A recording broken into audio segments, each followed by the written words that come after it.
So here's the thing, characters are really hard to write well. All you need to do to alienate your fanbase is make one tiny slip up and your character can be the subject of blog posts and Reddit rants for years to come. And it's always especially hard to write characters of the opposite gender. That's just how it is. As a woman, I always have a difficult time writing male characters because I'll never know for sure what it's like to be a guy. This is why it really annoys me when I see so many articles supposedly meant to help men write female characters that just scold and belittle their male audience without offering any real advice. Now, yes, if your character is just a 2D bikini model, that is a problem, but there are countless questions that guys inevitably have when writing female characters that are just never answered. As I said before, characters are really hard to write well, no matter who you are. And we're never going to get better at writing them if we just shun everyone who wants to learn. That's why I've compiled a list of 5 tips for writing compelling female characters.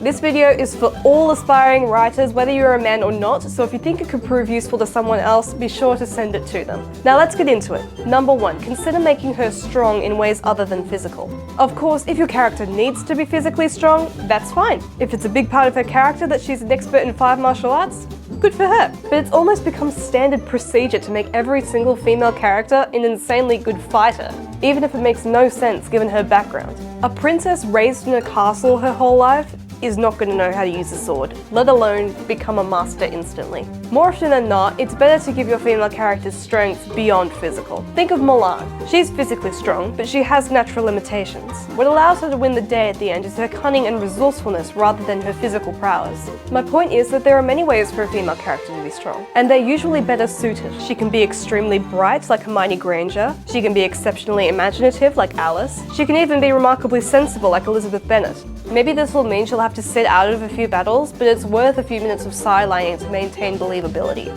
It's always best to err on the side of caution because even if they're a superhero being, a physically strong character of either gender is almost always going to come across someone stronger than themselves. So it's wise to consider giving them an alternate strength as well. Number 2, make sure she's not nasty but perfect. I don't know why, but when Hollywood for whatever reason decides not to make a female character a completely blank slate, they will almost always decide to make her the most vile person on the planet. Now, I'm talking about female heroes here, not villains. In many situations, it's great to have a really nasty female villain, but when the protagonist is actually supposed to be relatable and likable, they absolutely cannot afford to be nasty. Characters like Lisa Simpson, Pam Beesly, Jennifer Walters, and the most recent incarnation of Velma Dinkley immediately come to mind. Of course, there are instances where nasty female protagonists can work great in a story, but like any protagonist, they must have changed a bit by the end of the story, have a few positive traits that make you want her to get better, and you must make it perfectly clear that she's meant to be unlikable. The problem with the specific characters I just listed is that they clearly weren't meant to be hated, and thus they get away with every one of their vile actions. These sorts of characters are so perfect and such amazing women that they can just be absolute hags to everyone around them and suffer absolutely no consequences. In fact, they're quite often the characters that will be rewarded and praised the most throughout their stories. The nasty but perfect protagonist is, bar none, my least favorite character type in all of history, and yet Hollywood can't get enough of it, especially when she's a woman. And when you think about it, a Hollywood character is almost never allowed to be nasty but perfect when he's a man. Think of a character like Tony Stark from Iron Man. His introduction shows him to be an absolute jerk in multiple ways. He's arrogant, he's sleazy, he cares only for his own wealth. As the story progresses, however, he's forced to realize that he can't keep living the way he has been, and undergoes a fundamental change. This is how characters are supposed to be written. We want Tony Stark to become better because that's what we're watching the movie to see. So why can't so many writers let themselves write female characters in the same way? The lesson we can learn from these nasty but perfect characters is to always be aware how your character looks to your audience. Your character, at least by the end of the story, must be something of a good person. She should think about people other than herself, she should commit acts of service, and she absolutely should not belittle those around her. Enough with that trope already. Number 3, remember to give her flaws. I don't know if you've noticed this yet, but Far too many female characters in recent years have been almost completely flawless. Not flawless referring to their writing, of course, but flawless regarding their actual characters. So many are physically formidable, highly intelligent, infinitely talented, and lacking nothing. Captain Marvel and Rey Palpatine's respective story arcs aren't about learning to fix their own negative traits, but are about finding out that they're actually way more awesome than they thought they were, and they just need to believe it. Many Hollywood writers seem to be under the impression that this is somehow empowering, when it's actually the complete opposite. Nobody on the face of the earth, man or woman, is flawless. And when we see flawless characters on screen, they only come off as completely unrealistic. So give your female characters flaws and don't hold back. If she's smart, maybe she's also cowardly. If she's kind, maybe she's also naive. If she's strong, maybe she's also distrustful. The sky's the limit. Now, before I move on, I want to especially highlight the fact that insecurity in her abilities is not a big enough character flaw on its own. I did not realize this for a long time. I actually wrote some pretty terrible characters as a result. If she already has all the powers and all the talents that she needs to defeat the bad guy and just needs to realize it, that's not a big enough hurdle. She needs to have real faults, take time to overcome, because this battle needs to justify the whole story's existence. There needs to actually be something wrong with her, something stopping her from being good enough,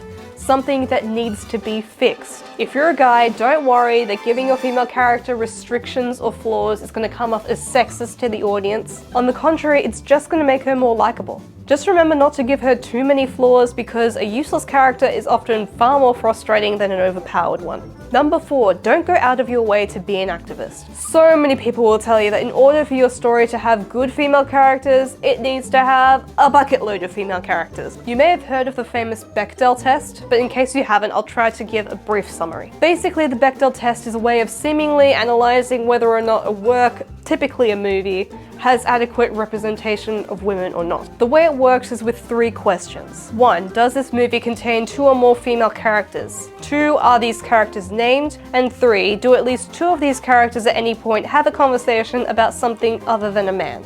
Now, if your story currently doesn't pass any of these questions, do not, I repeat, do not feel like you need to change your story accordingly. You absolutely don't. The inclusion of a Bechdel test passing scene will do absolutely nothing to make your story or characters better. Star Wars, Terminator 2, and almost every Harry Potter movie all fail the Bechdel test, despite featuring some of the most beloved female characters of all time, whereas Troll 2, The Room, and every Sharknado movie pass the test with flying colours.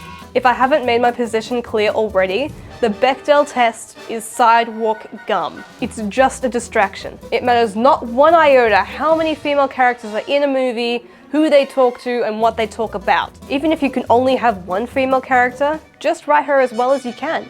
And as far as I'm concerned, that'll be representation enough. And finally, number 5, remember that she is a woman. One of the biggest reasons why Hollywood has become so terrible at writing female characters is that they've decided that a good female character should never be too feminine. Every female character should be stoic and emotional, even when there's no reason for them to be. So what we end up with are heaps of female characters that feel more like men than women. But is that really what women want to see? Do they prefer seeing Wendy Darling slap Peter Pan across the face and fight off hordes of pirates single-handedly, than seeing her as a warm, motherly figure who's strong in ways that Peter never can be? The fact of the matter is that every great female character is written differently to her male counterparts. Women do cry in tough situations. They do get emotionally overwhelmed in ways that men don't tend to. When writers try to act like this isn't the case, they only create flat, boring female characters who lack any realism. Of course, we have heaps of great female characters who do tend to be a bit more stoic, but this is always because they've grown up in a situation where it makes sense for them to not show too much emotion. And these characters almost always have some sort of breakdown somewhere in their story. It's not sexist. Don't be afraid to just make your woman a woman. If it works for your story, make her cry, make her want to get married, make her a mother. It's not at all empowering or realistic to pretend that your female character is a man. And that's why characters like Captain Marvel or the new Galadriel will never ring nearly as true as the 1937 Snow White. And with that, I'm finally gonna say it. Snow White, one of the most heavily criticized women in all of fiction, is actually A phenomenal female character. But why? Isn't she so weak? Isn't she such a bad example for little girls? Yeah, quite the opposite, and this is how. Imagine being the princess of a kingdom and your mother and father die, leaving your stepmother as queen. Then imagine she decides to strip you of your title and make you a scullery maid because she's jealous of your beauty. Then imagine she decides to have you killed. Then imagine you're led into the forest by a huntsman who tries to kill you but relents at the very last second and then tells you to run into the forest and never come back. So yes, she runs away, gets spooked by various hallucinations, falls to the ground and cries. How dare this 14-year-old girl who had her riches stolen, escaped an assassination attempt, and was told to leave everything she knew forever, cry. What a weakling. That's the only time she cries throughout the entire movie, by the way. As soon as she finishes, she finds a house left in a state of disrepair, so despite everything that's happened to her, she immediately sets to work fixing up the house for 7 complete strangers out of the goodness of her heart. Then, after she meets the dwarves, she continues to serve them, cooking their meals, doing their dishes. She has practically nothing, and yet she's sacrificing what little she has left in service for these strangers. Even when she prays, she doesn't pray for herself, but for each of the dwarves. She chooses to spread joy and kindness in spite of her own sufferings. And if that isn't strength, I don't know what is. This is why the Walt Disney classic Snow White and the Seven Dwarfs has stood the test of time for over 100 years. And it's also why it will never work if Snow White is made into an independent girl boss who seeks only her own interest. Well, thank you so much for watching this video. I hope it helps you with creating dynamic and enjoyable characters. If it did, please consider leaving a like and subscribing to the channel. If you have any other tips on creating female characters, please leave them in the comments. If we get enough, your tips may be included in a potential part 2, and of course, you will be credited if that happens. Thank you again so much for your support. Have a wonderful rest of your day.